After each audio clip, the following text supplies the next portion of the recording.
I use what I've just been talking about. I use the illustration of Aesop. Because here Aesop was in 600 B.C. Smart man. Wasn't smart enough to know it was 600 B.C. though. I mean, would take a little foresight. But Aesop, you know, in between tortoises and hares and all these other things, he found time to write about, you know, birds. And he said, a bird in the hand is worth two in the bush.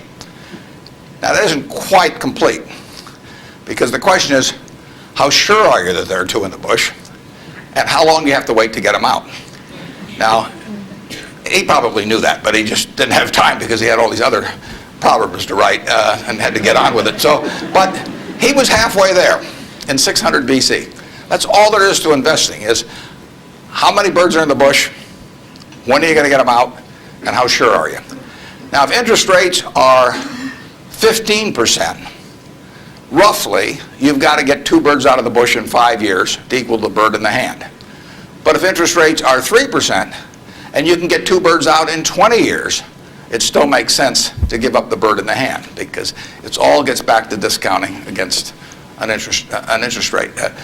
Problem is, often you don't know, not only how many birds are in the bush, but in the case of the internet companies, there weren't any birds in the bush. But they still take the bird that you give them if in the hand. But I actually have written about this sort of thing, and stealing heavily from Aesop, who wrote it some 2,600 years ago, but I've been behind on my reading.